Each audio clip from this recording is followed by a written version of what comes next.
서점이 미어터지는 불금을 꿈꾸는 책 팟캐스트 금요일 책에 빠지다 지금 시작합니다.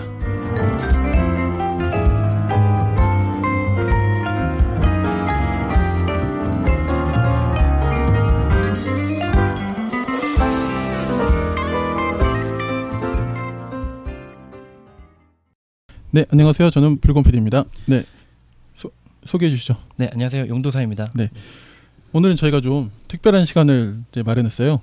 네. 저희 처음이죠. 이렇게 인터뷰를 처음은 아닌데 저자님을 모시고 하는 인터뷰는 처음입니다. 맞습니다. 그래서 했는데 오늘 첫 번째 게스트께서 너무 네. 거물을 저희가 모시게 돼가지고 네, 그러게요. 네, 너무 감사하고 네, 영광입니다. 좋은 시간이 될 것 같습니다. 네, 오늘 저희가 이제 처음으로 이렇게 저자 인터뷰하는 이 시간은요, 저희 서울시립과학관의 이정모 관장님 모시고 오늘 함께 좀 대화 나눠보도록 하겠습니다. 네, 관장님 안녕하세요. 안녕하세요. 서울시립과학관의 이정모입니다. 네. 그러니까 어색하지. 네, 여기 사무실에 평소에 하던 대로 좀 해요. 박수 되는지 모르겠네. 아, 그랬구나. 좀 조용히 해야겠구나. 이게 무슨 훈련 중입니다. 아, 그렇구나. 네, 태극 을지 훈련 중이죠. 예. 그래서 조금 이렇게 뭔가 떠들면 안 되겠네요. 조용하더라고요. 네, 어저께 뭐 사람들 밤새고요. 밤새고 이제 그중에 밤샐 때 일부러 가시고, 네. 조금 있으면 이제 훈련이 끝나는. 관장님도 밤새신 거세요? 아닙니다, 저는. 그건 아니시고요. 다행입니다. 관장님 밤샜으면 지금 여기 없겠죠. 네. 관장님 저희 그 금요일 책에 빠지다 청취자분들께 인사 말씀 한번 좀 그러면 부탁드리겠습니다. 안녕하세요. 금요일 책에 빠지다의 청취자 여러분 반갑습니다. 저는 우리나라에서 과학책을 쓰고 그 다음에 그 과학자들의 이야기를 시민들에게 전하는 역할을 하는 흔히 말하는 사이언스 커뮤니케이터를 일하고 있는 이정모입니다. 관장님 반갑습니다. 네. 또 바쁘실 텐데 또 저렇게 흔쾌히 수락해 주셔가지고 너무 감사드리고요. 예. 네. 저도 영광입니다. 이런 때는 처음이었던 것 같고요. 그러세요? 예, 보통은 저는 공식 약간 이제 공중파나 뭐 공중파 방송 막 이런 EBS, KBS 이런 식이고 이렇게 마이크 들고 다니면서 이렇게 하는 거 처음 낯선 경험입니다. 네. 관장님 저희가 모시고 싶어가지고 저희가 장비를 들고 갈 수 있습니다 했는데 이렇게 또 허락해 주셔가지고. 저는 사실은 뭐 제가 가도 되는데 와주신다 그래가지고 한번 오시는 것도 괜찮을 것 같아요. 맞습니다. 네, 온 김에서 구경도 하고요. 저는 또 사실 처음 와봐가지고요. 집이 광명이라 좀 멀어서 와보고 싶다 늘 생각은 했고 아이들 데리고 이렇게 좀 오고 싶다는 생각은 했는데 못 왔었는데 오늘 처음 봤는데 너무 좋네요. 과학관. 예. 근데 아이들이 실례지만 나이가 어떻게? 지금 초등학교 5학년 1학년입니다. 5학년 1학년. 5학년 정도는 좀 가능할 것 같기도 하고요. 중고등학생 중심 약간. 그렇죠. 그렇구나. 그러니까 우리나라에는 135개의 그 등록과학관이 있어요. 적나요, 맞나요? 일단 딱 들었을 때는 생각보다 많네 약간 이런 느낌이긴 한데. 예, 맞습니다. 그 135개면 정말 많은 거죠. 네. 우리나라 인구 한 38만 명당 하나 꼴이니까요. 저 예전에 상상도 하지 못할 만큼 많은 양입니다. 물론 꼭 이렇게 우리나라 좀 많이 발전했어요. 그러면 꼭 독일 같은 데랑 비교하는 사람들이 있죠. 무슨 소리야? 독일은 7만 명당 하나씩 있다는데 하는데 독일은과 우리나라는 상황이 많이 달라요. 독일은 도시가 작잖아요. 큰 도시가 없습니다. 그래서 보통 뭐 튜빙엔 신학으로 유명한 대학이 뭐 인구 7만 명 정도밖에 안 되거든요.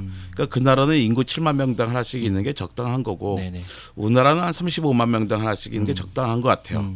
그러니까 서울시의 인구 한 개 구의 인구 좀 생각하면요.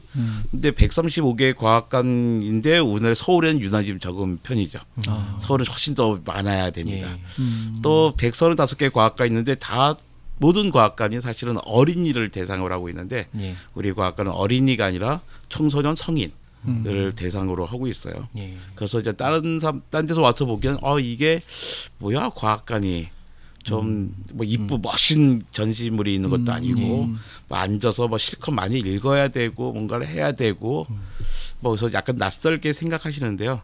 그러니까 우리나라에서만 낯선 게 아니라 전 세계적으로 되게 낯선 과학관이에요. 다른 사람들도 아직 시도하지 않는 과학관이죠. 보통은 이제 과학관 보러 가잖아요. 우리는 보는 것이 아니고 대부분 과학관은 보러 가는 것인데 일부 과학관이 보는 것뿐만 아니라 배우는 걸 해요. 근데 우리는 보고 배우는 것뿐만 아니라 하나를 더해서 하는 것. 그러니까 seeing, learning에다가 doing을 한꺼풀 더 쉬운 과학관으로 시작했고 생각보다는 개관한 지 2년밖에 안 됐는데 나름 잘 되고 있고 다른 과학관들이 이게 되는구나 하고서 이제 약간 따라 하고 싶어해서 우리 자신감을 좀 우리가 좀 많이 갖게 됐습니다.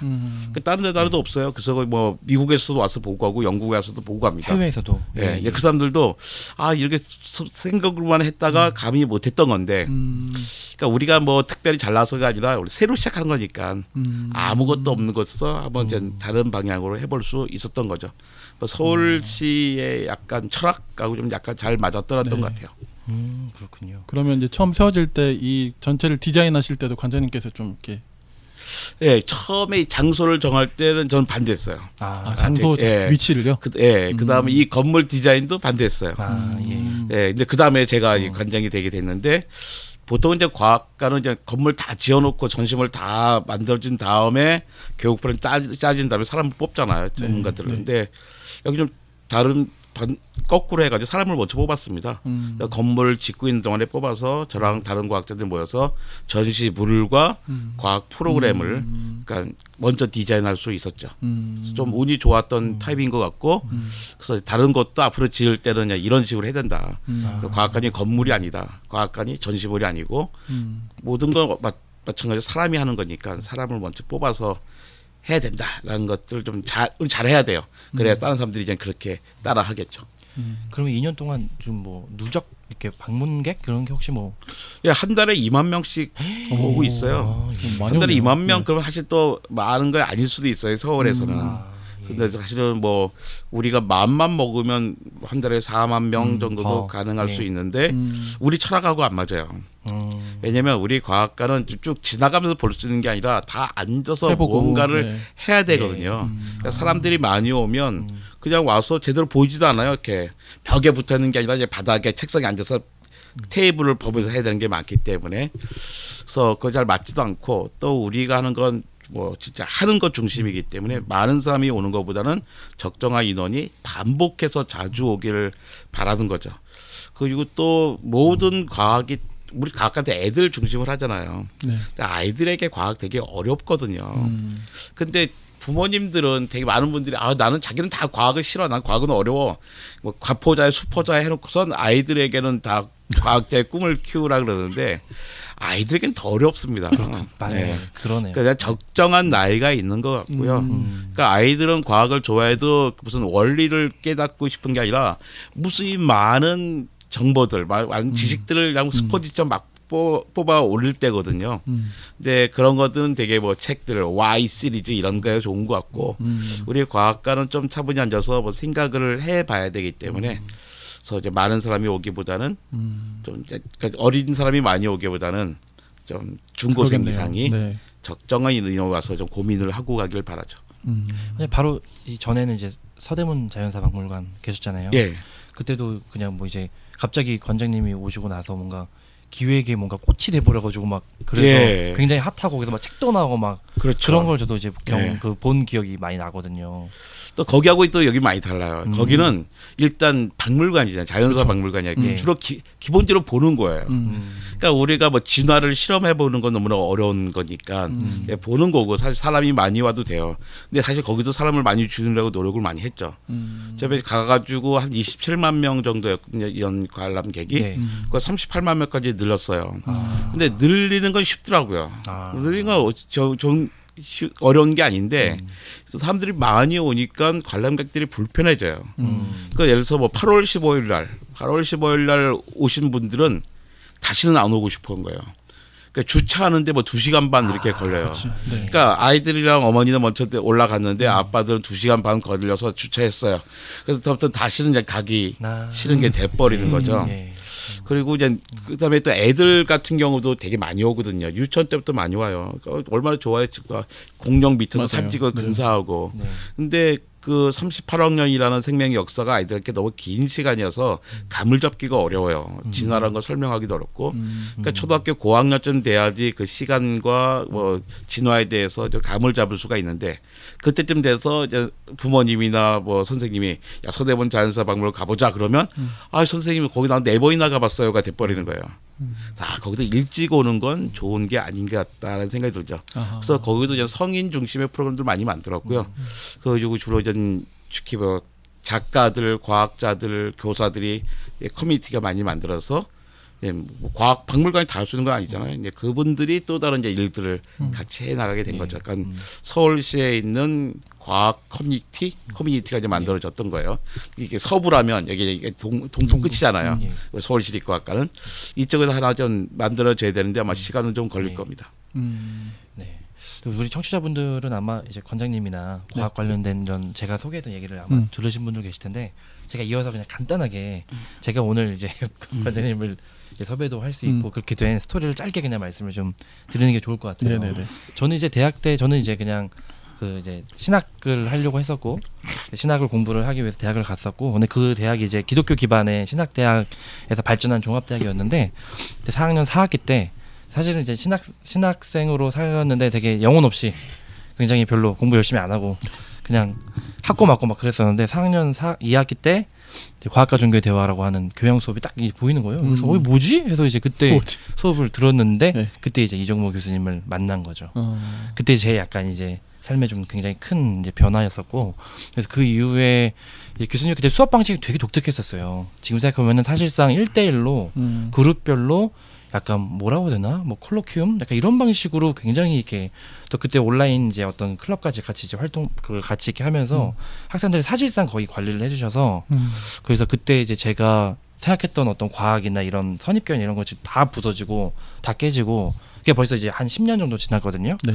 그래서 저는 이제 사실 신학을 공부한 사람인데 이제 그 이후에는 아마추어적으로 이제 과학책과 과학적인 이런 어떤 맥락 이런 게 굉장히 이제 재밌어지고 즐거워지고 그래서 지금은 어떤 사이언스 커뮤니케이터 뭐 사이언스 과학 커뮤니케이션 이런 얘기를 많이들 하시고 또 많이 알고 그게 무슨 얘기지 근데 이제 10년 전만 해도 그런 맥락이 전혀 몰랐었는데 저는 이제 교수님이 그 교수님으로 계시다가 또 대학교 교사도 하시다가 관장 가시다가 또 지금 이제 서울시립과학 관장으로 오시고 이런 걸로 제가 이제 보고 하면서 사실은 오늘 이 자리가 저한테는 굉장히 좀 뜻깊고 감사하고 네, 그런 시간입니다. 제 기억에 아마 이승용 씨가 A+를 받았을 거예요. 맞습니다. 네. 오, 진짜? 네네. 근데 정말 너무 놀라웠어요. 교수님 아시죠? 제가 왜 놀라웠는지.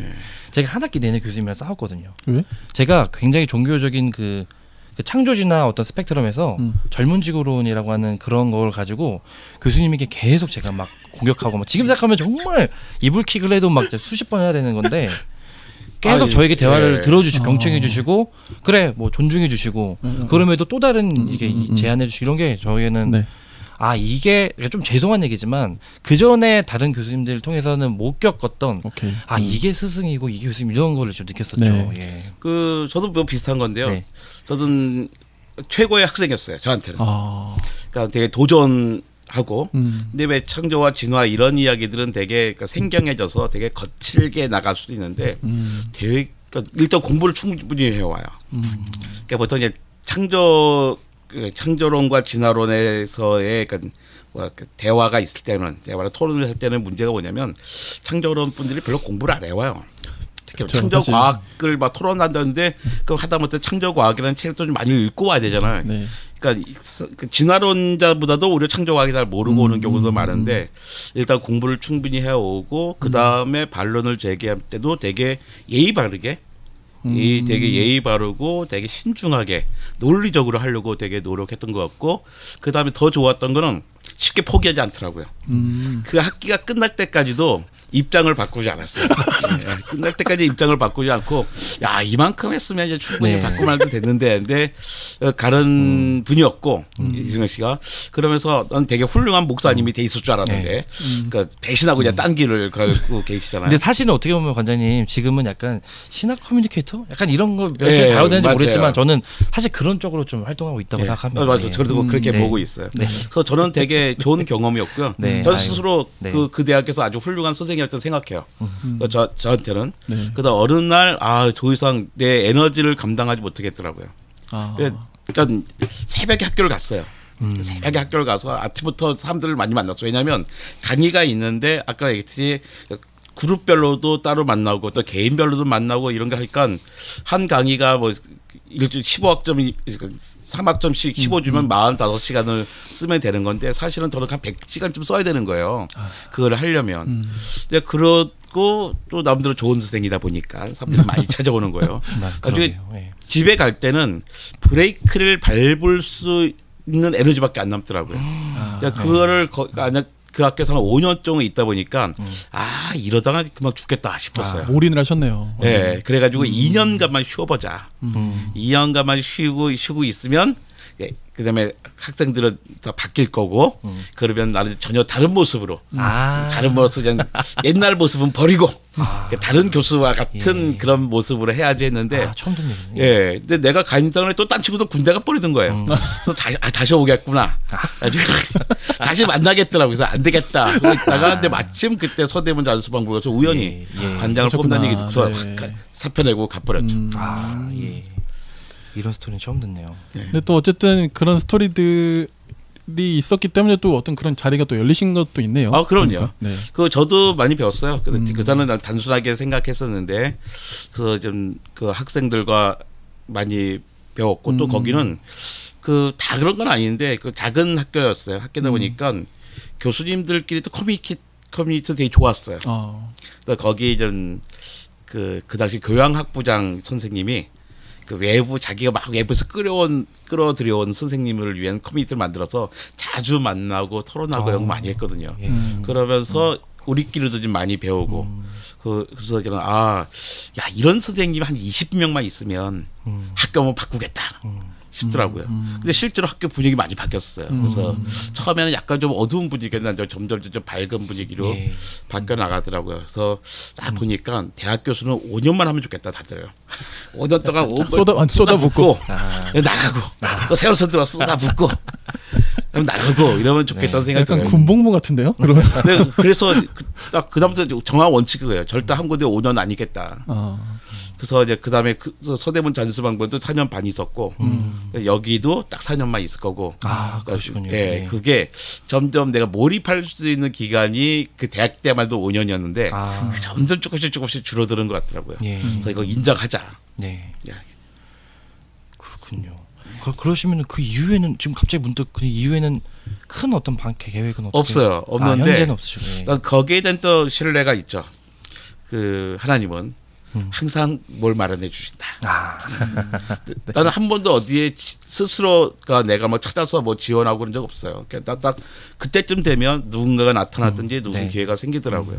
그리고 한 번도 그게 나한테 내가 못할 거라고 생각해 본 적 없거든요. 약간 건방진 생각일 수 있는데 그게 딱딱 예비되어 있는 것 같아요. 그래가지고 아마 여기서 끝나고 나면 뭔가 예비되어 있지 않을까 이런 생각이 들고 예비가 안 돼 있으면 뭐 내가 만들어가면 되겠지. 지금이라도 한번 해봐야지. 여태까지 예배에 추진가 했는데 뭐 이렇게 생각하고 있습니다. 저희가 팟캐스트에서 과학책은 저도 과학은 어렵습니다만 1편을 이제 소개를 작년에 한번 해드린 적이 있는데 이번에 2편이 나왔고 그리고 과학책은 처음입니다만이라는 책도 다른 출판사에 나왔어요. 최근에 나온 책도 좀 그런 책들인 것 같아요. 근데 여기 이제 그 온라인에 저자 소개를 보면은 뭐 이런 책들 외에 165종 막 이렇게 떠요. 그러니까 번역하신 책도 있고 이게 뭐 감수하신 책도 있고 이게 들어가신 책도 있고 그래서 책 이야기를 좀 해주시면 좋을 것 같거든요. 저희가 책 중심 팟캐스트여서 최근에 쓰신 책들은 좀 이제 이런 책 방금 말씀드린 책들을 좀 어떤 내용이 담겨 있는지. 그러니까 그동안은 약간 좀 각 잡고 쓴 책들이 많았어요. 달력과 권력. 달력과 권력은 달력의 역사를 통해서 과학보다 권력이 어떻게 세상에 더 큰 역할을 줬는가. 그러니까 무슨 달력이란 건 되게 과학적인 요소잖아요. 근데 뭐 1년이 365.2421이란 건 옛날부터 알고 있었음에도 불구하고 그걸 뭐 365일로 만들고 365.251로 만들고 뭐 다양한 달력들이 있었죠. 근데 그것들은 대기가 권력자들의 의지와 뭐 뜻에 의해서 만들었던 거예요. 그러니까 우리나라에서도 그 칠정선이라고 하는 훌륭한 달력이 있었어요. 근데 그게 조선 시대에 세종대왕 때 만들었거든요. 세종대왕 때 만든 달력이 그때까지 지구에서 나온 가장 좋은 달력이었어요. 그리고 그 당시에 천문 계산을 그 정도 전문적으로 정밀하게 할 수 있는 나라는 중국, 한국, 아라비아밖에 없었어요. 근데 그것들이 왜 다 사라졌냐? 그러니까 세종대왕 때까지만 해도 강력한 왕권을 안정시킬 필요가 있었어요. 되게 세종대왕이 5대 왕인가요? 4대 왕인가요? 4대 태종 태세 4대 왕이잖아요. 4대 왕이면 상식적으로는 꽤 조선 개국 이후에 한참 지나야 될 것 같은데 38년이에요. 그러니까 그러니까 38년 동안에 왕이 네 번째 왕이 되는 거예요. 그러니까 얼마나 거기가 혼란스러웠겠어요. 그렇죠. 그러니까 혼란스러웠던 사회에서 이제 강력한 왕권이 필요했고 그러다 보니까 농사책, 달력, 한글 별의별 게 다 필요했던 거죠. 왕권이 안정된다부터는 더 이상 과학의 발전이 없었던 거예요. 한국에서도. 근데 그런 것들을 한국과 그다음에 우리가 쓰고 있는 그레고리역이 어떻게 만들어졌는지를 뭐 과학과 역사를 통해서 살펴봤던 책이 있었던 거고. 그다음에 한참 뭐 아이들 책 많이 있었죠. 뭐 해리포터 사이언스니 뭐 저한테 네. 가장 큰 돈을 벌어준 책이에요. 그 책 갖고 몇 년을 먹고 살 수 있었으니까요. 한때 책이 다 그렇게 되는 건 줄 알았어요. 아, 책 한 거 쓰면 몇 년 먹고 살 수 있는 거구나. 네. 뭐 그런 그 네. 아이들 책 많이 썼었고 네. 그다음에 서대원 자연사박물관 하면서 공생멸종 진화. 맞아요. 그다음에 250만 분지 1이라고 하는 그러니까 생명의 그 진화에 관한 이야기들을 대중의 눈높이에 맞춰서 썼죠. 하지만 그것도 이제 각을 잡았던 책이에요. 그런데 이 세상에는 아직까지도 그런 좋은 과학책, 진짜 과학책보다는 그야말로 과학적인 요소만 들어가 있는 과학책이 더 필요한 것 같더라고요. 그러니까 한국일보에서 컬럼을 요청을 하는 거예요. 저한테 시사 컬럼을 써달래요. 그러니까 한번 거기에 우연히 놀이터에 관한 글을 쓴 적이 있어요. 그러니까 우리나라 놀이터를 갖다가 뭐 다 놀이터 위험하다고 그거 다 폐쇄하고 막 이런 이야기예요. 아니 놀이터가 다칠 수도 있는 거지 놀이터 필요해 이런 글을 한번 썼는데 그 마음에 들었는지 몇 달 후에부터 그걸 정기적으로 써달라 그러더라고요. 근데 시사 칼럼을 써달래요. 그러니까 내가 시사 칼럼을 나도 이제 정치에 관심 많고 세상에 관심 많죠. 시사 칼럼을 쓰지만 어쨌든 나의 뭐 필터를 통해서 보게 되잖아요 세상을. 그러니까 내가 갖고 있는 필터는 과학이라는 필터예요. 그러니까 항상 과학의 소재를 가지고선 그 과학 얘기를 풀어가다가 근데 우리 사회는 라고 얘기해 풀어나가는 거죠. 그런데 그걸 아직까지 하고 있거든요. 그러니까 2주에 한 번씩 했는데 100주가 넘었으니까 4년이 넘은 14,000년이 넘은 거예요. 근데 이걸 썼는데 저는 전혀 과학 칼럼이라고 생각하지 않고 그냥 시사 칼럼이라고 생각하는데 사람들은 그걸 다 과학 칼럼이라고 생각을 해요. 굉장히 좀 화제가 많이 됐었잖아요. 네, 맞아요. 그 이제 묶어서 책도 내는데 그거 가지고 이거 누가 이런 책을 사보나 했는데 되게 많이 팔렸어요. 그러니까 오랜만에 많이 팔리고 그러면서 이렇게 2권도 나오고 그랬던 거고요. 그 다음에 이제 과학책은 처음입니다만은 아마 2007년부터 썼던 그 서평들, 2007년부터 썼던 서평들을 묶어서 낸 거죠. 뭐 그 책에는 지금 안 나온 책들도 있고 막 그래요. 근데 예전에만 해도 한 몇 년 전만 해도 서평을 쓸 기회가 참 많았습니다. 그렇죠. 왜냐하면 신문마다 매 주말 서평란이 6면, 8면 막 그랬어요. 맞습니다. 요즘은 안 그러잖아요. 제가 이제 집에서 경향신문이나 한국일보 보는데 한국일보가 한 2면 정도가 나와요.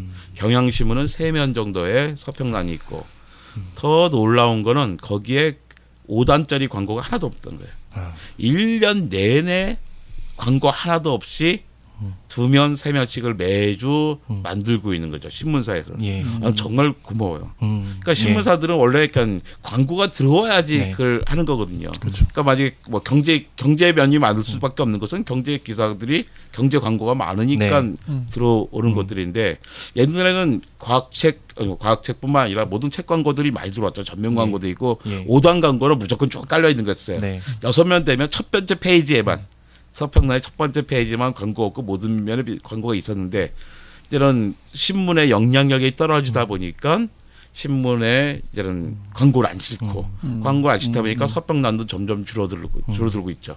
그래서 예전에는 그 신문 서평란에 기자들이 문화부의 출판단단 기자가 여러 명이 있고 자기네들이 감당을 다 못하니까 외부 필자들에게 막 부탁을 했죠. 이거 써주세요 했는데 요즘은 몇 명 안 되니까 그 안에서 다 할 수가 있는 거예요. 기자 2명이서 2명 꽉 채워요. 이렇게. 그러니까 지금은 한국일보 조성태 기자가 사회부 기자가 가 있게 되는데 작년까지만 해도 보면 한 페이지가 조성태인 거예요. 계속 혼자 다 쓰는 거죠. 그게 가능한 시대가 된 거예요. 그러다 보니까 전 서평을 쓰는 사람들은 요즘은 거의 기자들밖에 안 남았어요. 현직 기자들밖에. 한때 제가 그 서평 많이 쓸 때는 뭐 한미와 이권우, 표정훈 같은 출판 평론가들이 많습니다. 예. 그러니까 서평가요. 예. 서평이 직업인 사람이 있었는데 예. 지금 서평이 직업을 갖기가 되게 어려워졌죠. 아마 이현우 선생님 같은 분도 서평만 가지고는 그렇게 되지가 않을 거예요. 서평 쓰는 기회가 많지 않을 겁니다. 예. 그러면서 이제 사람들이 서평 쓰는 걸 이제 많이 잊어버리는 것 같아요. 서평은 기자들만 쓰는 것 같고 그러면서 이제 출판사가 이제 옛날 책이 좀 한번 묶어보자.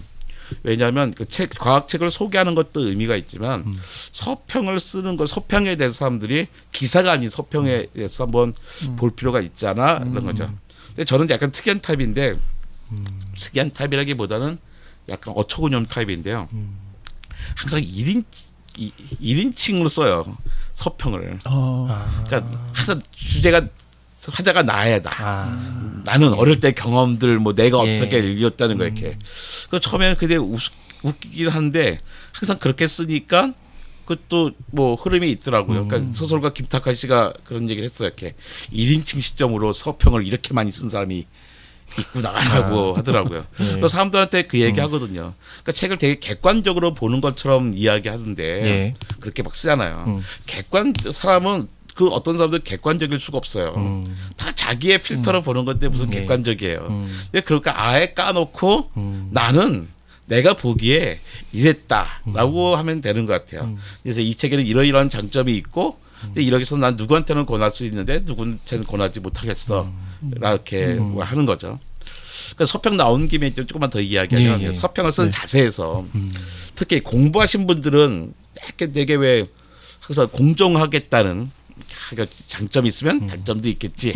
막 이런 걸 강조를 하세요. 근데 그 점도 착각하시는 게 뭐냐면 그 논문 쓰는 게 아니잖아요. 무슨 비평을 쓰는 게 아니에요. 서평은 뭐냐면 약간 거간꾼이에요. 사이언스 커뮤니케이터가 그 과학자와 시민들 사이에서 가운데 서 있는 거간꾼 복덕방이란 말이에요. 이렇게 이런 좋은 과학이 있었어요. 이런 게 여기 이런 거에 알려주듯이 서평가도 이런 것 같아요. 이런 책이 있는데 너 책이 나오면 이 책이 이렇게 해서 좋은 책이에요. 한번 읽어보세요라고 소개해 주는 거예요. 그러니까 복덕방 아저씨가 집을 갈 때 이 집에 좋은 집이 있다고 소개하죠. 이 집은 이러이러한 장점이 있는데 불구지만 이런 단점이 있으니까 이건 사시면 안 돼요라고 이야기하지 않잖아요. 그러니까 단점이 있는 집은 소개를 시켜줄 필요가 있는 게 아니죠. 그러니까 장점이 있는 집만 소개시켜주면 되는 거예요.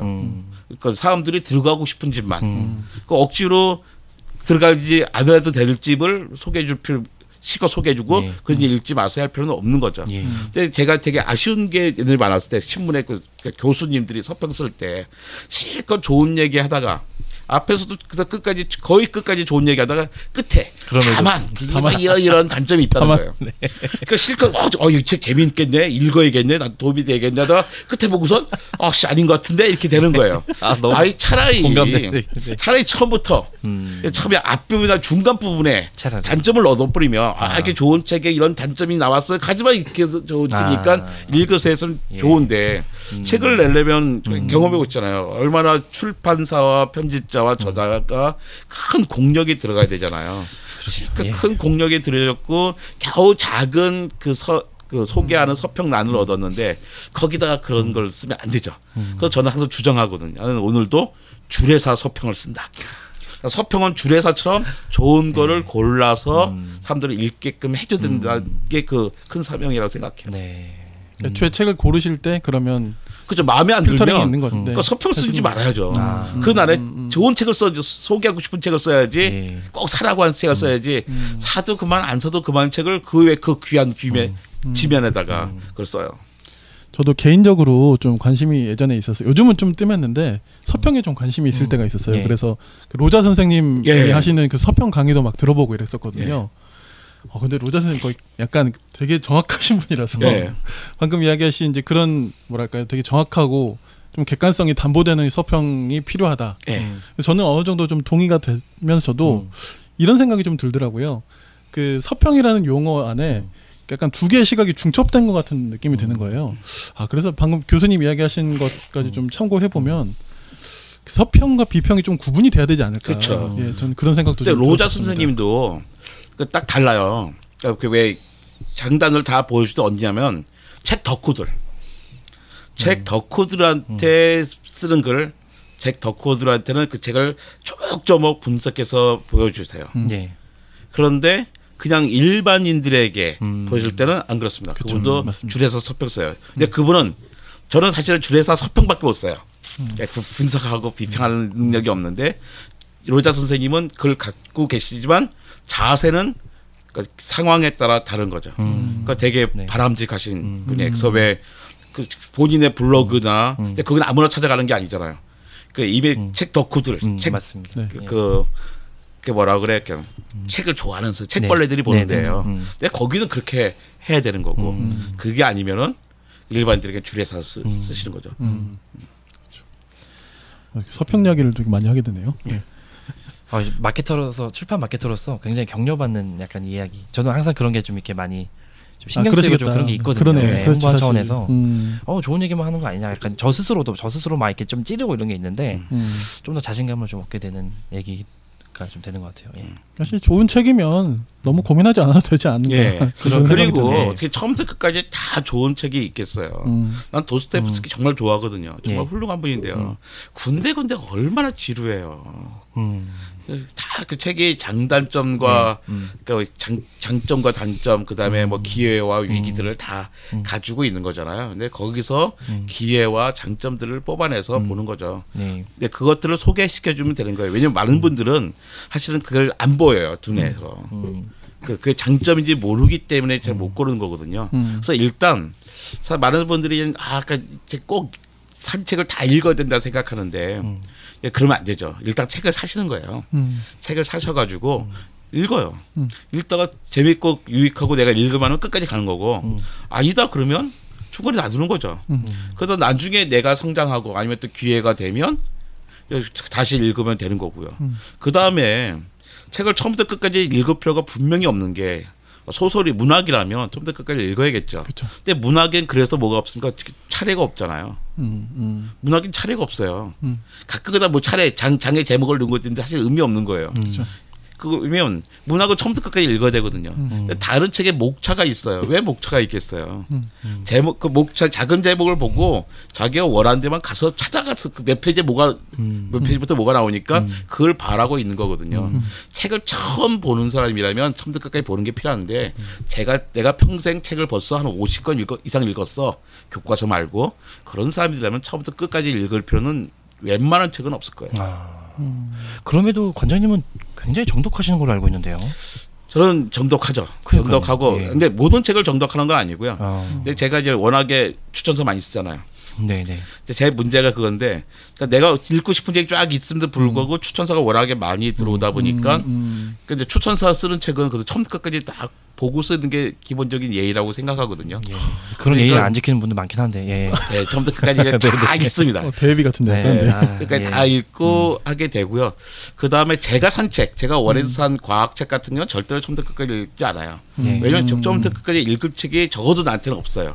내가 대학교 1학년, 2학년이 아니거든요. 네. 그러니까 저도 스스로가 과학자고. 네네. 그러니까 저는 처음 과학의 상당히 넓은 스펙트럼을 벌써 한 30년 동안 계속 꾸준히 읽어왔기 때문에 어떤 책도 처음부터 끝까지 새로운 건 없어요.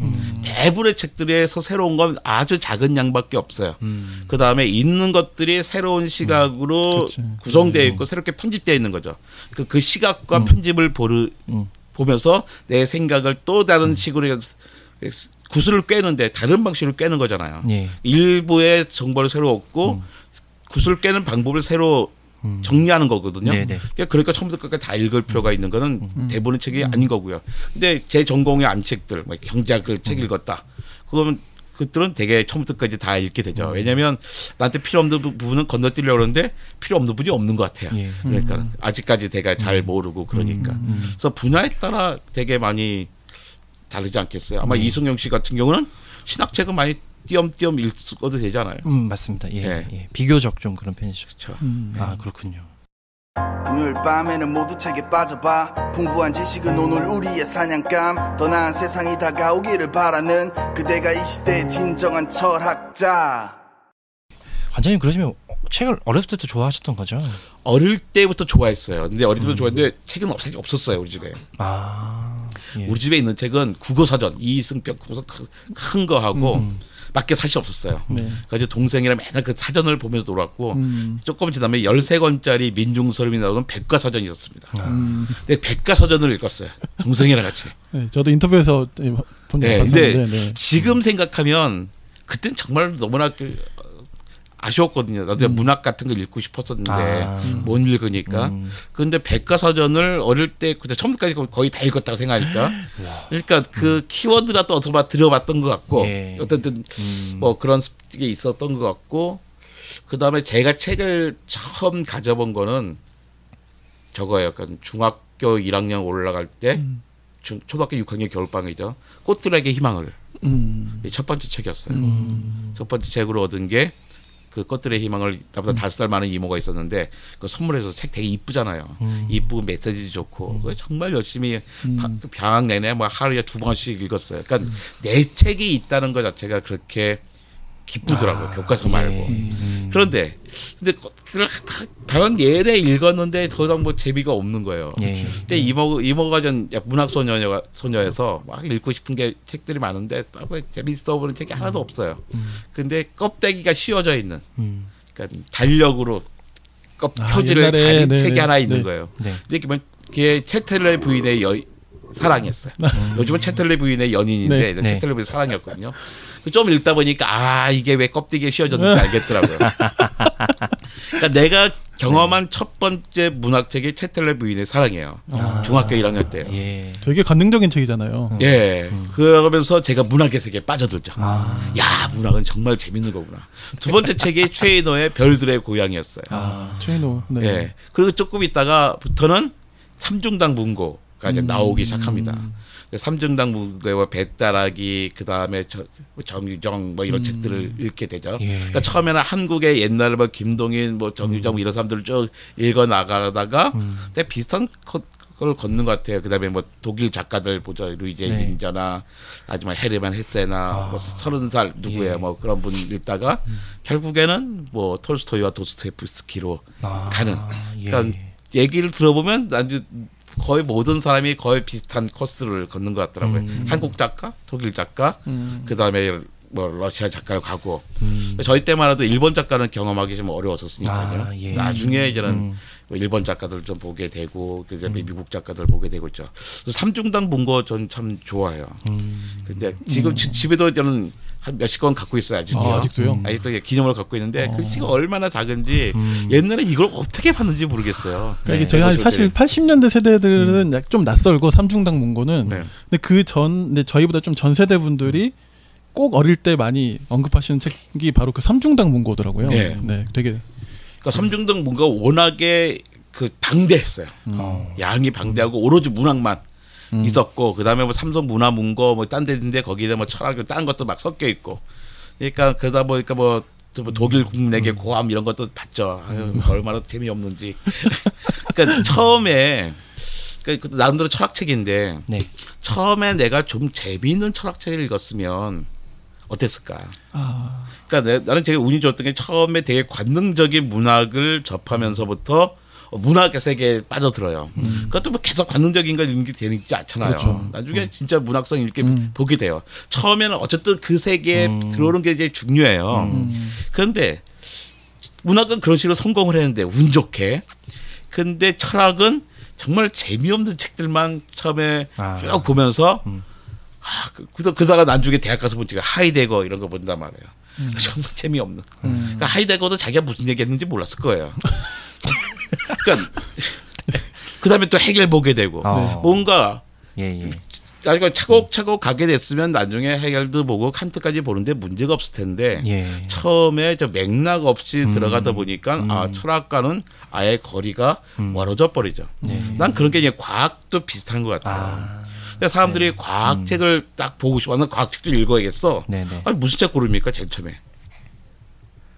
전 솔직히 좀 딱히 떠오르는 책이 좀 그러니까 잘 몰라서. 그러니까 지금 생각하면 돼요. 1년 동안 가장 많이 팔린 과학책 보면요. 수십 년 동안 안 빠진 책이 코스모스하고 이기적인 유전자예요. 이기적인 너무 어렵죠. 사실 그거 어려워요. 네. 그러니까 코스모스는 뭐 어렵진 않지만 두꺼워요. 두껍습니다. 네. 한두 끝도 없어요. 네. 다 읽기 어려워요.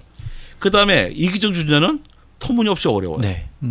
그 다음에 번역도 시원치 않은 데다가 선생님한테 미안하지만 어쨌든 번역도 네. 별로 분명하지 네. 않은 데다가 너무 어려운 책이에요. 네. 그리고 옛날 책이고 그러니까 그걸 계속 읽는 거예요. 그러니까 최재천 교수님 같은 경우는 자기는 최재천 교수님은 그 이기적 유전자를 보면서 자기는 세상에 과학에서 눈이 띄었다고 그러더라고요. 그럴 수 있어요. 네네. 그 세대에는. 아. 지금은 그 과학에 눈을 띄워준 책이 얼마든지 많아요. 그 최재천 교수님은 이미 뛰어난 과학자였어요. 네네. 이미 뛰어난 과학자였고 글쎄 사람이었고, 근데 일반인들 과학자가 아닌 사람들이 지금 좋은 책이 무수히 많은데 네. 그걸 놔두고 터무니없이 이기적 유전자를 딱 골랐어요. 막 봐요. 재미없어. 그 느낀 게 뭐냐면 과학은 어렵고 재미없고 내가 할 수 없는 거구나라고 생각하게 되는 거예요. 네. 그러니까 난 그래서 왜 자꾸 사람들이 이기적 유전자 보게 되냐면 자꾸 그 리스트에 있기 때문이에요. 그렇죠. 항상 있으니까 남들도 다 보나 네, 보다 하는데요. 맞아요. 네. 남들 다 보지 않았어요. 사기만 하고 일단 다 포기한 책들이에요. 그러니까 네. 그 또 자꾸 이제 권해주자 선생님들이 뭐 다 권하고 그러는데 1년간만 이기적 유전자를 권하지 말아보자.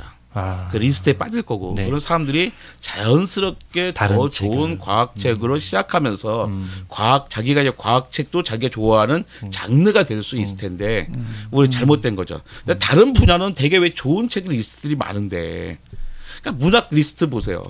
매년 바뀌어요. 1년 동안의 베스트셀러를 보면 작년과 올해가 다릅니다. 근데 왜 과학은 수십 년대 몇 권의 책이 그 자리에 계속 다 있냐는 거죠. 그러네요. 근데 그만큼 과학책의 독자들이 이제 많지 않고 과학책을 좀 체계적으로 읽는 모임이 적다 보니까 자꾸 이제 잘못된 선택이 반복되고 있는 거예요. 총균쇠. 네. 총균쇠 좀 생각해. 서울대에서 가장 많이 불려본 책이래요. 네. 또 어떻게 됐을까? 그러니까 순수히 생각해요. 아마 어떤 큰 대형 강의에서 교수님이 총균쇠를 갖다가 그 리포트 주제로 줬을 거예요. 그러니까 일단 사람들 많이 빌렸겠죠. 네. 근데 마침 그 해에 한국경제에서 올해 서울대에서 무슨 책을 많이 빌려봤나 리스트 봤더니 총균쇠가 1등이에요. 그 신문에 났어. 그러니까 서울대 학생들이 불안한 거야. 서울대에서 다 이 책 봤는데 나만 안 봤어. 이제 자기도 막 빌려봐. 그러니까 계속 그 리스트 남아. 그러니까 또 서울대 가고 싶은 젊은 친구들도 네. 야 서울대 가면 이런 책인데 그럼 난 총균쇠 사봐야 돼. 그러니까 계속 그래서 그 악수단으로 계속 남아 있는 책. 되게 합리적인 추론인데요. 네. 총균쇠가 나쁜 책이 아닙니다. 총균쇠가 좋은 책입니다. 네. 하지만 그 책을 그렇다고 모든 사람이 봐야 되는 책은 아니거든요. 네. 저는 제레드 다이아몬드 되게 좋아하는데요. 제레드 다이아몬드 책을 저는 그 책을 다 300페이지 이내로 쓸 수 있어요. 그럼 다 670페이지 이렇게 쓰잖아요. 그러면 한 얘기 중원부가 수수히 많은 얘기를 쓰시는데 왜 그런지 모르겠어요. 훨씬 좋은 책들이 많은데도 네. 불구하고 그렇게 가는 것도 그러니까 잘못된 리스트의 반복이라고 생각하거든요. 근데 다른 분야처럼 뭐 영화책, 뭐 문학책, 만화책 리스트 계속 바뀌는데 네. 과학책 이거 바꿔야 된다. 일종의 뭐 통과 의례같이 생각하는 걸까요, 저희가? 근데 통과 의례같이 생각하는데 그걸 통과하지 못한다는 게 문제예요. 통과 의례라는 건 뭐냐면 그게 게이트인 거예요. 네. 위로가 되네요. 이게 되게. 관문을 통해서 그 네. 넓은 과학의 세계를 들어가야 하는데 네. 그게 관문이 아니라 벽이에요. 벽. 네, 네. 벽이 돼버린 거예요. 그러니까 이기적 유전자라는 거대한 벽에 붙여가지고 과학 세계로 들어가지 못하는 사람이 너무 많으니까 읽지 말자. 그 리스트에서 빼버리자. 이게 제 주장입니다. 관장님 그러면 그 관장님 개인적으로 좀 이 과학의 세계에 발을 디디게 한 그런 책은 그걸 좀 어떤 책이셨어요? 그러니까 사람마다 다 다를 수가 있는데 그렇죠. 저는 네네네. 어린이들 같은 경우는요. 그냥 창피한 얘기지만 Y3가 제일 좋다고 생각해요. 막 이렇게 하면 사람들이 어떻게 이정모 선생님이 그런 얘기할 줄 정말 몰랐어요. 그 대기업에 그냥 만화책 막 찍어내는 책인데 그런 걸 좋다고 하십니까 하는데요. 내가 보기엔 마구 찍어내는 책 아니에요. 그 내용 되게 충실하고 왜 그게 뭐 수백만 권이 팔렸겠어요. 광고로 팔리는 거 아니거든요. 그다음에 아이들은요. 무슨 원리를 따질 나이가 아닙니다. 그래서 스펀지처럼 그 지식들을 탁탁탁 갖고 싶은 거예요. 광물을 막 보고 싶어. 그 다음에 무슨 물리 모두 갖고 싶은 거예요. 그럼 되는 것 같고, 그 다음에 중고생쯤 되면 정말 고민들이 많아지죠. 그다음에 성인들 같은 경우는 조금 에세이류 같은 과학책이 좋아요. 일단 이제 마음을 좀 편하게 해주는 책들이 좋거든요. 그래서 이명현의 별에는 밤. 이명현 쌤 책 되게 좋고요. 그 다음에 김상욱의 뭐 과학 공부 이런 책이 좋고, 근데 김상욱 선생 같은 경우는 양자 물리학이 되게 어렵거든요. 근데 울림과 떨림 그분의 책도 그렇죠 좋죠. 이런 정도의 수준에서 일단 넓혀보고 그 다음에 저도 과학은 어렵습니다만 아주 훌륭한 책이어서 아마 읽긴 제일 편한 책일 것 같아요. 이렇게 생각하고 중고생한테는 무슨 책을 권하기보다는 돈을 주는 게 최고라고 생각해요. 돈이요? 돈을 주고선 도서관 말고 서점을 가는 거예요. 도서관이 난 너무 저는 많은 리스트를 갖고 있고 별로 좋다고 생각하지 않거든요. 그러니까 도서관에 보면 아이들은 그 리스트를 다 보게 되는데 일단 중고생이면 자기만의 그 취향이 좀 필요합니다. 그래서 돈을 주고 애들 보고 너 책을 사, 너 보고 근데 과학책도 한 권 정도 샀으면 좋겠어. 근데 보면 내가 터무니없는 책 사올 수도 있어요. 근데 아이들이 바보가 아니기 때문에 서너 번 안에 적어도 3번, 4번 안에 자기가 양서를 고르게 되고 자기가 좋아하는 분야를 자기가 고르게 되는 것 같아요. 저희 때보다 훨씬 더 똑똑하잖아요. 그렇게 된 다음부터는 책을 많이 읽게 됩니다. 근데 아이들이 예전보다 책을 덜 읽는 이유가 뭐냐면 도서관도 큰 역할을 한다고 생각해요. 그러니까 도서관이 누구나 자기 서가가 필요해요. 자기 책꽂이에 딱 꽂혀 있잖아요. 책꽂이에 꽂혀 있는 걸 보고서 늘어나가는 재미가 있어요. 근데 내가 도서관에서 책을 막 빌려봤을 때는 내가 어떤 책을 봤는지 몰라요. 모든 사람이 독서 노트를 쓰고 그걸 만드는 게 아니잖아요. 그래서 내가 꽤 많은 독서를 했음에도 불구하고 자기가 자기 독서력을 잘 몰라요. 근데 제가 사서 보면 쭉 꽂아 놓다 보면서 그 분야별로도 꽂아 놓기도 하고 작가별로도 꽂아 놓기도 하다 보면 누가 뭐가 빠졌네가 보이죠.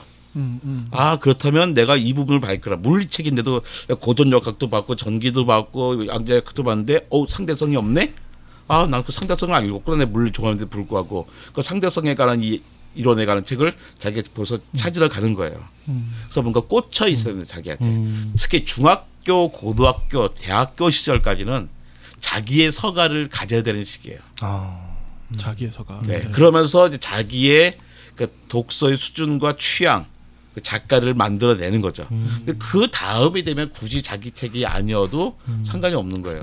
그러네요. 그래서 중고등학교까지는 돈을 줘서 진짜 사게 하자. 그다음에 애들도 마찬가지인데요. 도서관 데려가는 건 좋은 일인데 도서관을 데려가는 것만큼 서점을 데려가서 책의 색을 쫙 빠지게 보여주는 거예요. 그래서 요즘 책이 어떤 건가, 사람의 트렌드가 뭔가가. 그러니까 우리가 고전은 좋은 거지만 고전은 그만큼 다 옛날 이야기일 수 있잖아요. 요즘 어떤 것들을 읽는 건가, 세상 사람들에게 그러니까 나뿐만 아니라 세상 사람들이 지금 동시대 사람들이 어떤 책을 읽는지를 아는 거 되게 중요한 것 같거든요. 같이 그 세계에 빠져들게 하는 거죠. 그러니까 책값 기껏해야 요즘 뭐 많이 올라도 15,000원, 17,000원 정도잖아요. 그거 생각하면 뭐 피자 한 판 정도 생각하면 큰 돈은 아직까지는 큰 돈이 아니라 생각합니다. 아직 우리나라의 경제 규모로 보면 한 2배는 더 돼야. 근데 책값은 그 저자들이 뭐 책을 팔면 좀 먹고 살 수 있어야 된 거잖아요. 그러니까 출판사도 좀 도움이 되고. 근데 아직까지는 아니거든. 책을 좀 많이 사 책값 더 올라도 되는 것 같고. 그리고 그 책에 대한 애정이 진짜 이렇게 서평 포함해서 어떤 물성적인 책에 대한 애정도 굉장히 느껴지는데, 관장님 그러면 요새 막 책의 미래 이런 얘기를 많이 하잖아요. 그리고 관장님 제가 얼마 전에 갔던 컨퍼런스 관장님 이제 또 이게 패널로도 참여도 하셨었고 출판 어디서 뭐 했던 뭐 해외 뭐 그런 석학들 모시고 책의 미래나 어떤 종이책의 미래 이런 것들은 좀 어떻게 보시는지, 혹은 또 젊은 그런 청소년들, 청년들, 대학생들이 책을 접할 때 그런 부분이 좀 궁금하네요. 종이책에 많은 사람들, 책을 좋아하는 사람들은 종이책은 영원할 거라 생각하는데요. 저는 절대로 영원하지 않을 거라고 생각해요. 그러세요? 네. 그 이유는 이제 분명한데 정치적으로 올바르지 않아요. 종이책은. 그러니까 너무나 많은 환경에 부담을 주는 거예요. 숲을 계속 잘라야 종이를 만들어야 되고 또 그걸 또 쓰레기를 만들어야 되고 종이책을 찍기 위해서 엄청난 잉크가 들어가야 되기 때문에.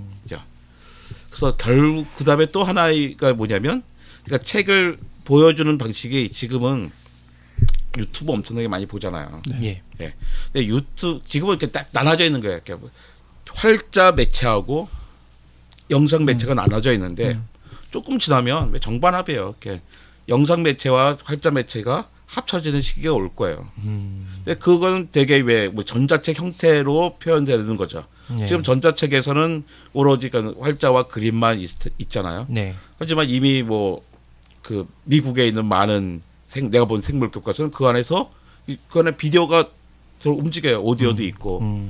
그다음에 그거를 되게 쉽게 만들어요. 이렇게. 그러니까 맥킨토시 컴퓨터 갖고 아이폰 가지고도 우리 실험실에서 한 거 있거든요. 우리 실험 실험 프로그램에서 아이들이 뭐 실제 실험을 하고 뭔가를 보여주는 것을 자기 사진을 찍고 비디오를 찍어서 각자만의 전자 출판을 할 수가 있어요.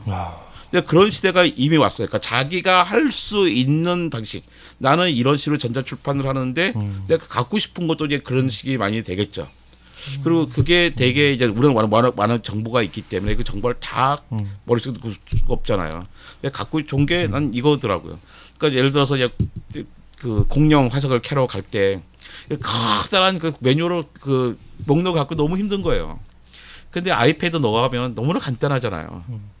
그래서 환경적으로도 그러니까 정치적으로도 그 종이책이 난 옳지 않다고 생각하고 그 다음에 그 새로운 그 콘텐츠 표현 방식 디바이스나 같은 미디어 방식에서도 활자와 비디오가 합쳐질 수밖에 없기 때문에 종이책으로서는 되게 한계가 있는 것 같아요. 아마 그 중간 단계로는 아마 종이책에다가 이제 무수히 많은 저걸 놔두겠죠. 그 뭐 놔두면 그래서 우리가 딱 휴대폰을 대면 QR코드 QR코드 같은 식으로 넘어가는 중간 단계가 있겠지만 그게 오래 가지는 않을 것 같아요. 그러면 지금 뭐 6번째 대멸종하면서 뭐 지구의 기온 상승 이야기하고 막 그러잖아요. 맞습니다. 그거 되게 기후의 문제 때문이라도 종이책은 오래 가지 않을 거다라는 생각이 들어요. 안아야 한다고 보시는 거네요. 안아야 된다고 생각합니다. 또 종이책의 문제가 뭐냐면 일정한 볼륨을 가져야 된다는 거예요. 항상. 그잖아요. 종이책에서 뭐 50페이지짜리 100페이지짜리 책 쓰기가 만들기 어렵잖아요. 출판사 입장에서는 손해인 거예요. 그러니까 어쨌든 기본적으로 200 몇십 페이지 300페이지짜리 책을 만들어야지 되는 거예요. 이렇게. 근데 사람들은 이제 굳이 그럴 필요가 없다고 생각하거든요. 되게 짧은 매체들도 짧은 콘텐츠들이 필요하죠. 근데 그거는 그 전자책에서는 아주 쉬운 방법인데 종이책으로서는 경제적으로 불가능한 방법이기 때문이에요. 라고 저는 이렇게 얘기하면 별로 동의하는 사람들 별로 없더라고요. 특히 출판계에서 한 명도 없었어요. 넌 몰라서 하는 얘기인데 종이책은 영원할 거야. 그동안 옛날에 뭐 10년 전에 그랬거든. 10년 전에도 앞으로 10년 후에는 종이책 없어질 거다. 다 집에 전자책 될 거다 그러는데 여전히 전자책보다 종이책 훨씬 많이 나오잖아. 그런데요. 그러니까 아직 시간이 안 됐을 뿐이에요. 그래 10년 너무 짧게 본 거고 앞으로 한 세대 안에 난 바뀔 거라 생각해요.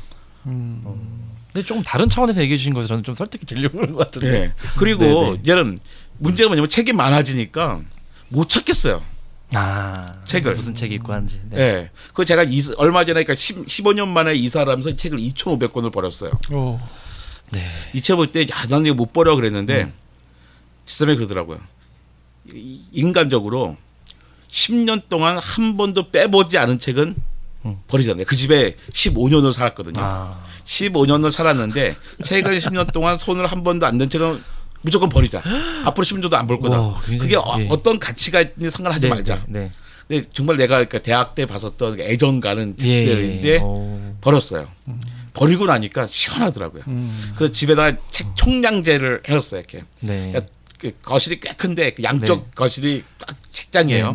하지만 여기를 넘치지 말자. 그러니까 두 겹까지도 봐준다. 하지만 이걸 넘어가면 안 된다. 새로운 게 들어오면 뭔가는 버리자. 가지고 사람들 왜 버려? 그걸 갖다가 저기 무슨 책이 있잖아요. 뭐 갖다 팔아도 되고 무슨 아름다운 가게에도 갖다 줘도 되잖아. 난 그 생각 안 쳐.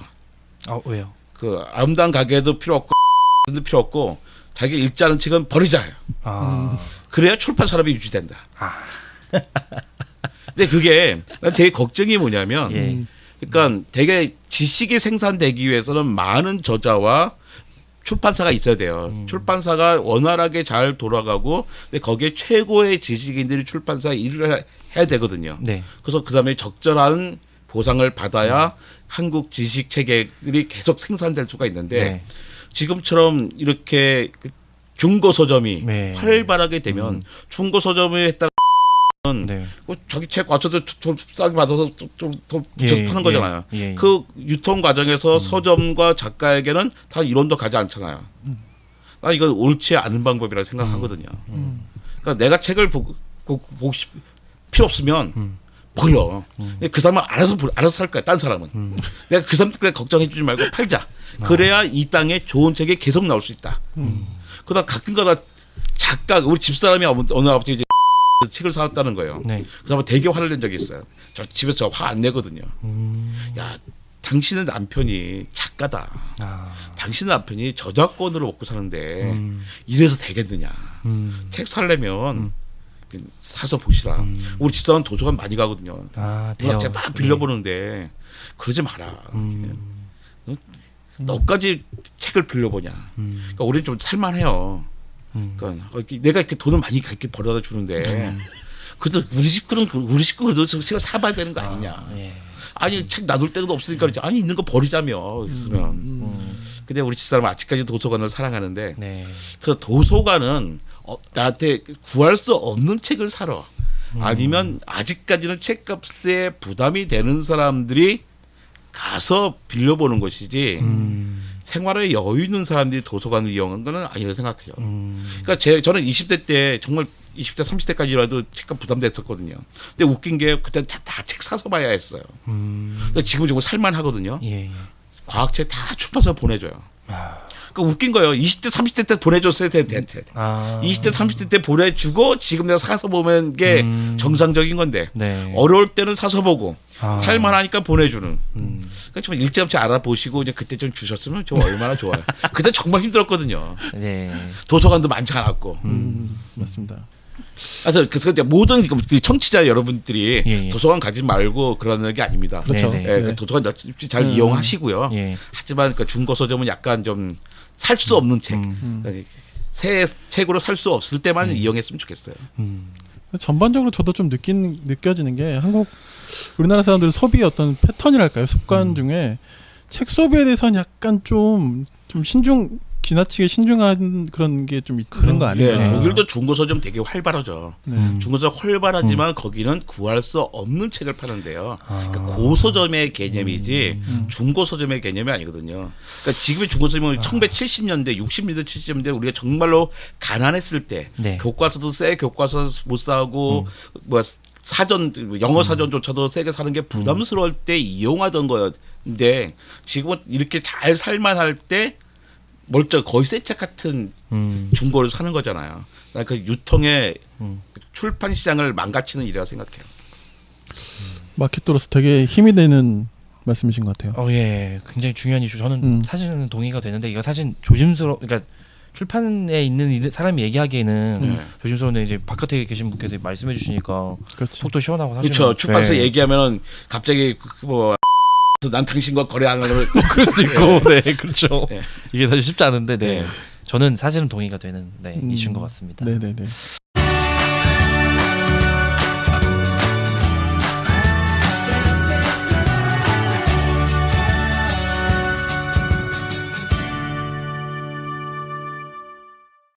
그 관장님 그냥 또 가볍게 그 과학 이제 찰스 다윈을 가장 좋아하시는 과학자라고 말씀하셨던 게 기억나는데 약간 영화 얘기로 그냥 혹시 영화가 아니더라도 그냥 컨텐츠의 어떤 이런 얘기로도 혹시 보자면 어떤 좀 최근에 그러니까 과학을 이해하기 좋은 영화 아니면 이렇게 혹시 유튜브 콘텐츠 같은 그거 제가 관장님 몇 주 전에 SBS 스페셜을 우연히 틀었더니 관장님 나오시더라고요. 맞아. 과학 커뮤니케이션의 시대 해가지고 그래서 과학 쿠키라는 채널도 하고 막 관장님이 중간에 계속 이렇게 설명해 주시고 또 TV 틀었는데 이제 관장님이 막 무슨 방송이라고요? SBS 스페셜인 것 같던데요. 그래 마지막 그런 거 했던 것 과학 같은데. 커뮤니케이션 시대 해가지고 워낙 많이 하셔가지고 지금 이 자리에서 이렇게 막 하시는 게 SBS에서 나왔었습니다. 제가 텔레비를 안 봐요. 어디입니까 이게 그 박근혜 대통령이 당선된 날. 12월 19일이고 이제 방송날 12월 19일 저녁 9시 30분부터 텔레비를 안 봤어요. 보기 싫은 거예요. 그때 안 봤는데 지금 사실 봐도 되는데 안 보니까 좋더라고요. 루틴이 이렇게 형성되셨군요. 네. 그러니까 옛날엔 뉴스 보고 야구 보고 그러느라고 상당히 시간을 많이 뺏겼는데 야구 정말 팬이거든요. 네. 근데 야구를 안 봐도 결과만 보면 되는 거예요. 나 그 팬이어도 되더라고 이렇게. 관장님 혹시 어디 팬이신가요? 참고로 어디 팬이신지? 저는 기아입니다. 제가 기아 팬인데. 해태 타이거즈 때부터. 또 이거 또 같은 팬들끼리 만나셨네요. 또 저희 반갑습니다. 집사람은 이제 이렇게 오비부터 시작했던. 네. 사실은 지금 말씀하신 맥락이 쫙 지금 이제 그 과학의 대중화가 아닌 대중의 과학화로 가는 사실 되게 큰 어떤 패러다임의 변화를 지금 사실은 이렇게 읽고 가시는 어떤 되게 선두주자로서 계신 거고, 지금 얘기하신 게 저는 책의 중심에서 말씀을 많이 풀어주셨지만 그런 관련해서 이렇게 소개해 주실 만한 콘텐츠라든지 아니면 우리 각자 독자나 어떤 청취자가 과학화, 사실 아까 청소년 어렵다고 하셨잖아요. 근데 성인들한테도 과학은 여전히 어렵거든요. 네, 맞아요. 어려워요. 네, 그래서 관련해서 저는 좀 재밌게 시작하는 게 좋은 것 같고요. 네. 영화로 치면 네. 최고 영화가 그래비티였어요. 예. 그래비티는 정말로 과학적인 얘기예요. 예를 들어서 인터스텔라 되게 과학적인 얘기죠. 과학적인 얘기인데 일단 거기에 몇 가지 진짜 과학적으로 오류들이 있어요. 어떻게 뭐 웜홀로 막 빠져나가고 그러는데 웜홀 들어가면 다 박살나겠죠. 하지만 그 과학자들조차도 그 정도는 우리가 인정할 수 있어. 재밌으니까 이럴 수 있고. 또 마션은요, 마션.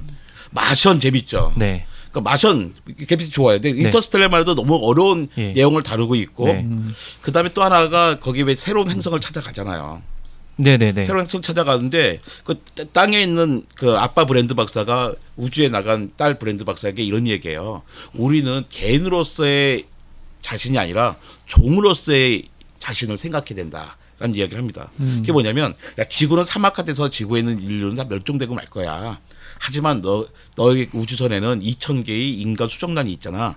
너가 산 좋고 물 좋고 공기 좋은 행성을 찾아서 인간을 부화시켜 놓으면 인간종은 어디선가는 영원하겠지라는 이야기를 해요. 그 딸 브랜드 박사가 딱 비장하게 눈물을 흘리잖아요. 근데 정말 그 한심한 장면이거든요. 왜요?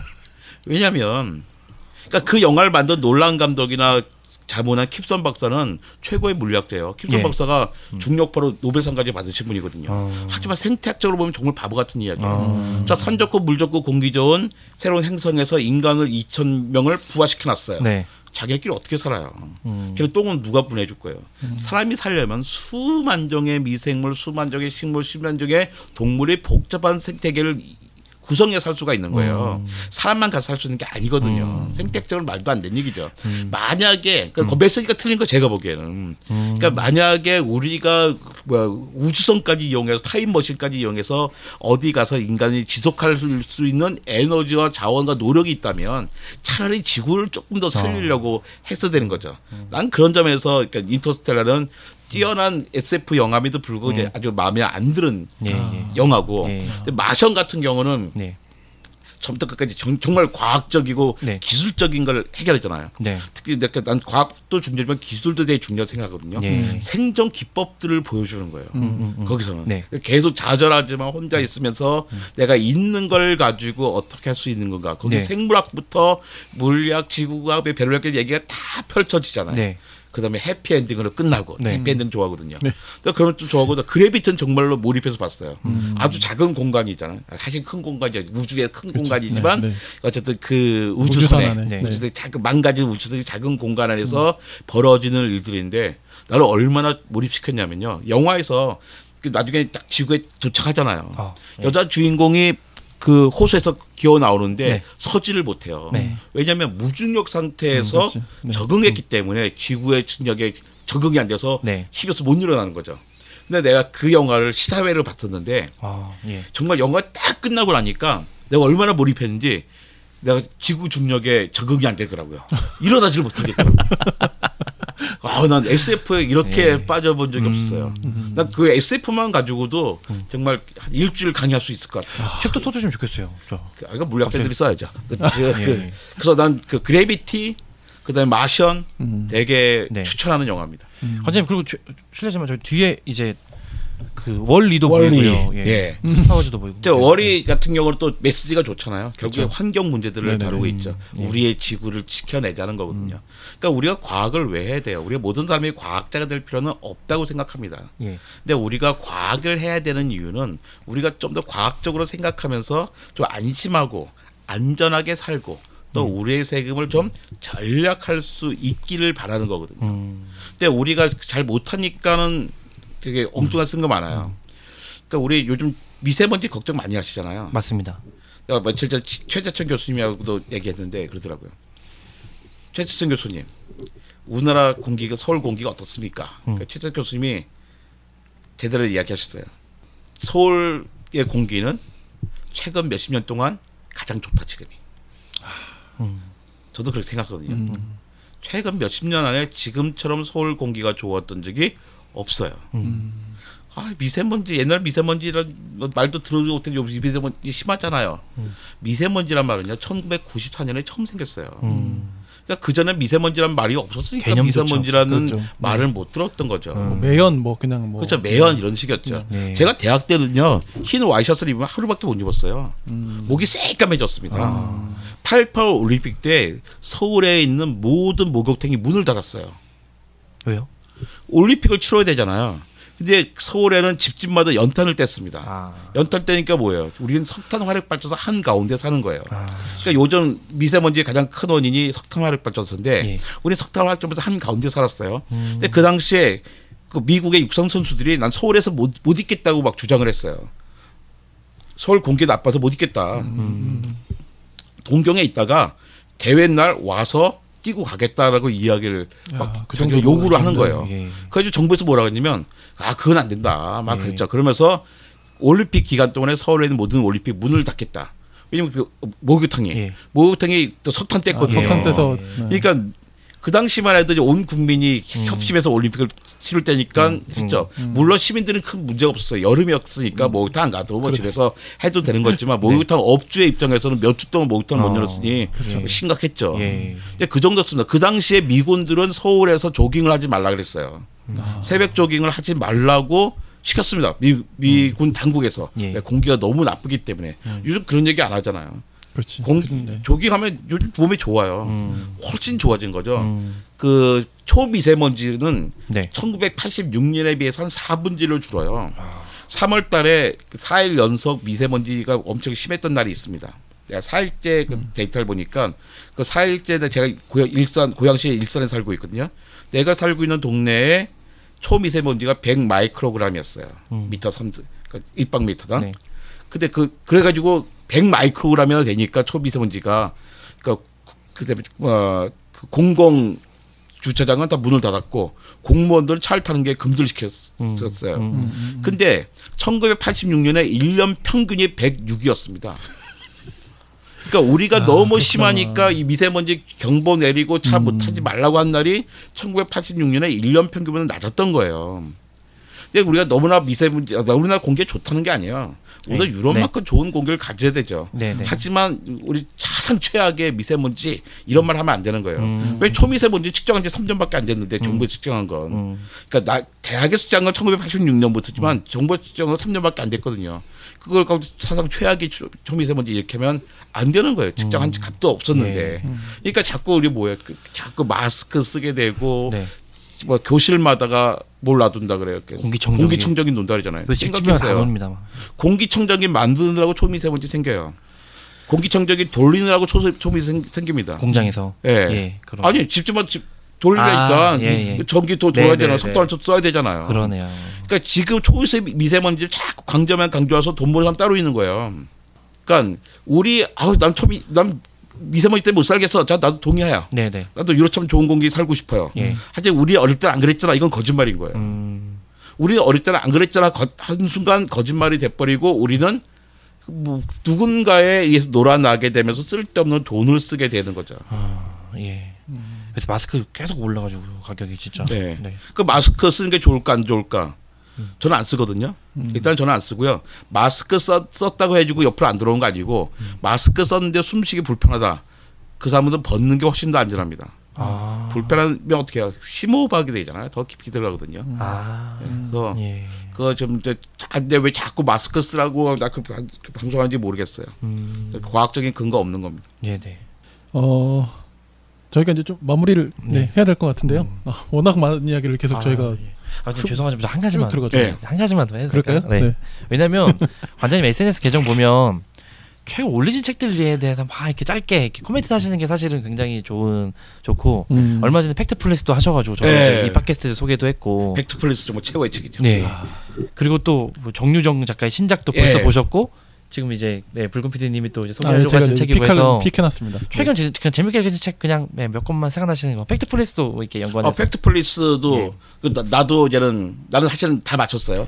근데 왜냐면 출제자의 의도를 파악했기 때문에 내 생각이 답이 아닐 거다. 그러니까 내 생각에 보통 상식이 아닌 걸 골랐더니 맞게 되더라고요.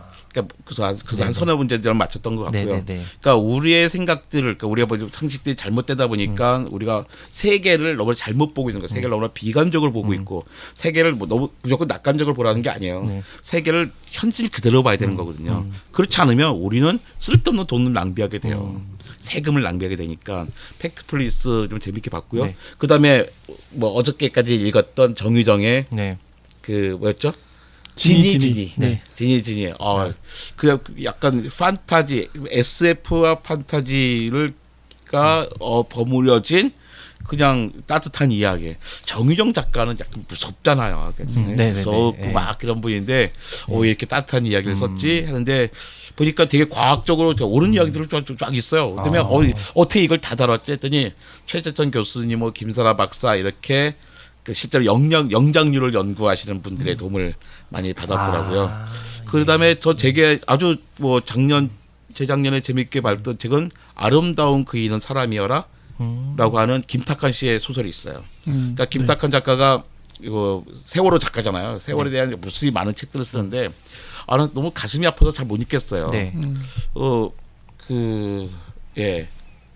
되게 30권씩 사가지고 막 사람들 읽으라고 주면서도 힘들어요.